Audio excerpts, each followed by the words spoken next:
Hey there, everybody. Welcome to our preview for the Blacklist Season 9, Episode 13. This episode is titled Genuine Models Inc., and that is really an icky title for this show. I do not want to say it more than that, so that is the only time I am saying it in this video. Yeah. We'll talk a little bit about the case. We're also going to get into all of the aftermath of what we have learned with Reddington. There's more in terms of Cooper and the blackmailer to get to in here as well. Yep. Before we go further, though, hit that subscribe button. We will be here after this particular episode with its icky episode title airs on Friday, pending no more battles with food poisoning. So be sure to hang out with us. We don't want you guys to miss that. Yes. Should there be anything else coming up, don't forget that there's that community tab. Yes. It's on our front page of our YouTube channel. At the top there, it's got home, video, community. We will have messages up there. And just so you guys know, not this Friday, but next Friday, there may be a message up there because on the Wednesday next week, our dog is going in to have a little tumor removed off her eyelid. She's having some of her teeth removed.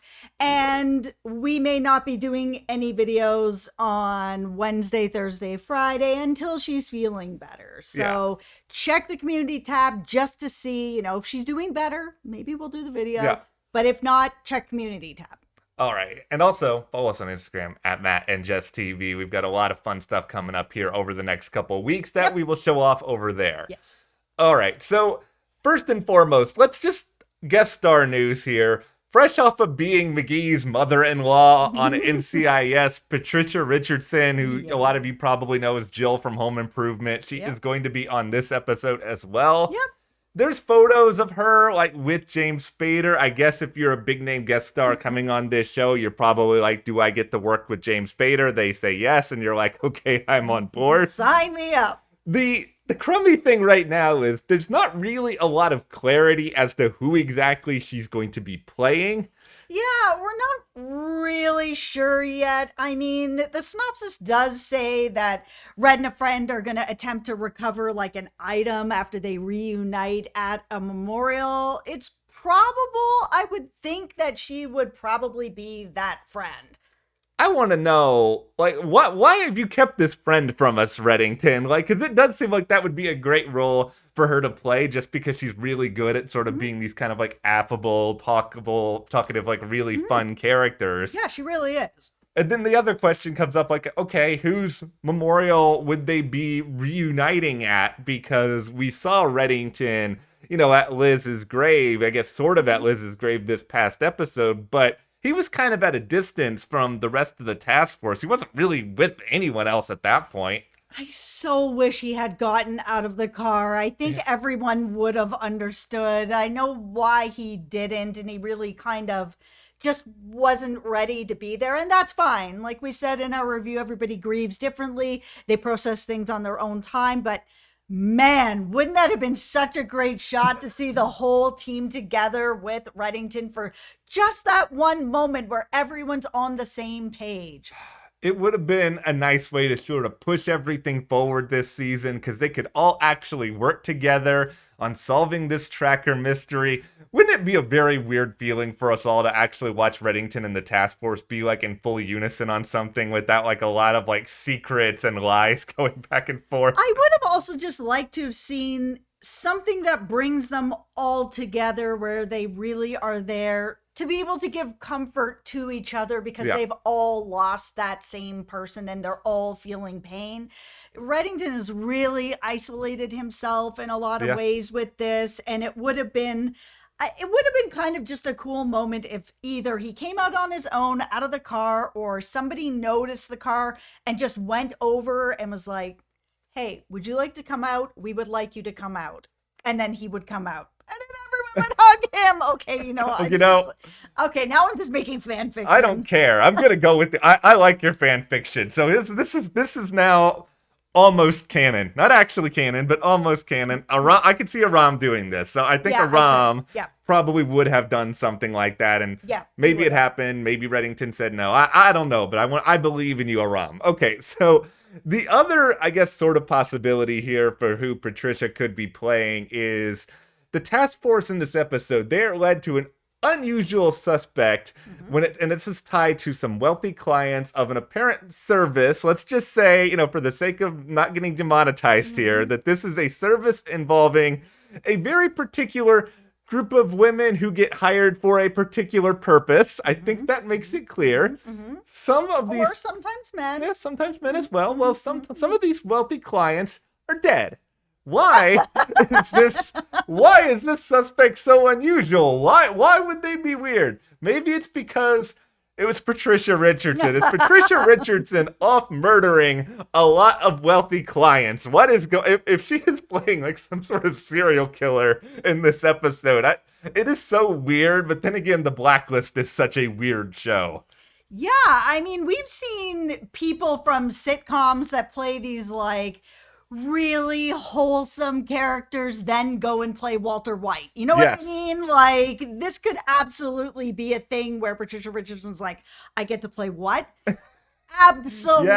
Yes. I want to show that I can do other things as well. And that would be the sort of thing that would actually make sort of this Blacklister story to me interesting. Because right now, on the surface, it just feels a little bit like a filler case. And granted, I thought the same thing entering this past episode. And it turns out that the night market's actually connected to Reddington's empire and all that other stuff. Maybe there's a connection here we just don't know about yet. Yep.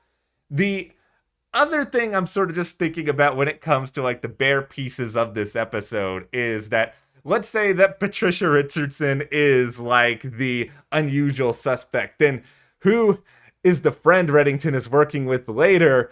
Could this be where we see I don't know if my favorite, but one of my favorites, Paula again? We have not had Paula all season on this show. Could be Paula. Maybe they could like bring this back into the Skinner, which has just disappeared after he got the tattoo, very permanent, and all of a sudden it's like, what happened? Yeah, like, it would be nice to get something here that's tied into something more, because I think it's pretty clear just from reading this, we're probably not going to learn in this episode who is responsible for actually putting the tracker on Liz. It feels like they're going to string that out. Oh, yeah. Yeah, I forgot that valuable, gross piece of information to throw in there. Yeah. So, yeah, I don't know how much information we're really going to get about that tracker at this point. I mean, we're kind of mid-season. I mean, this is going to be end of season stuff, I feel. Yeah, I think what they're maybe doing here, because we do have an update on the Cooper story. According to this synopsis, Cooper is going to be heading to Atlanta to follow a lead on his blackmailer, and this is something we've already kind of seen a little bit play out with the call he got on this past episode. I'm starting to theorize, and I could be totally wrong with some of this, that maybe over the next several episodes, we're going to really dive mostly into the Cooper stuff. And then maybe on the other side of the Cooper stuff, we'll get fully into Reddington and the track. I can't imagine both of these storylines are going to keep going until the finale, and then they're going to try to balance them both and end them both at once. Yeah, I don't know, but what I do know is that I want to see Cooper and Reddington working together on this for some of the more kind of get your hands dirty that Cooper really shouldn't be doing. I don't want to see Cooper completely break bad, since we're already talking about Walter White in this. I just want to see, he's riding that line with some of the stuff, and if he needs to go a little bit darker, just call up Reddington. You guys are friends, and I understand that there's obviously the line between them where they're kind of like, I'll give you a little bit of information, but not everything. Yeah. Me as well, also too as well. It's just kind of like, okay, well, this is something that you can share fully, but then we can still get that back and forth where they don't give that much information on other stuff. The thing I'm worried about with this storyline is I think that it's a particularly big blow to my Panabaker theory, because it's sort of like, why?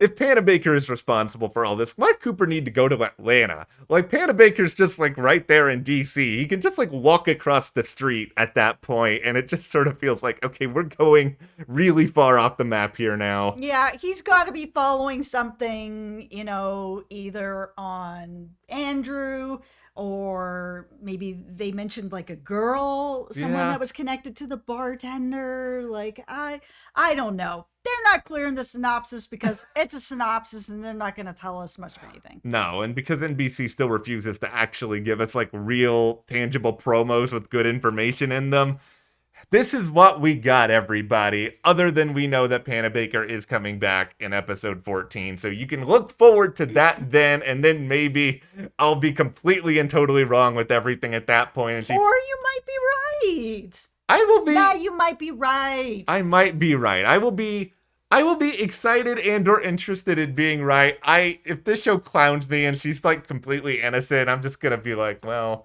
I'm backing myself out of this video now. I just hope that if it is Panabaker, that we're just gonna get more of her and to sort of see what's going on her side of things, like why she would be doing this. Yeah. What is the motivation of this? Like, what is happening to her? Is she being blackmailed into blackmailing Cooper? Like, I just want to see more of her if she's responsible. It can't just be she shows up for an episode and then nothing for months and months, and then all of a sudden she's showing up again out of nowhere. I just want to care about the other side, whether it's Panabaker. I mean, we just, like you mentioned Andrew. It's like, we don't know anything about Andrew. It's like, how are we supposed to care about Andrew? No. And so that is just sort of our point of frustration here. But hopefully we will get answers very, very soon, even though Blacklist does not like answers. But hit that subscribe button. We will be here to talk all about it. Follow us on Instagram at Matt and Jess TV, and we will see you here next time.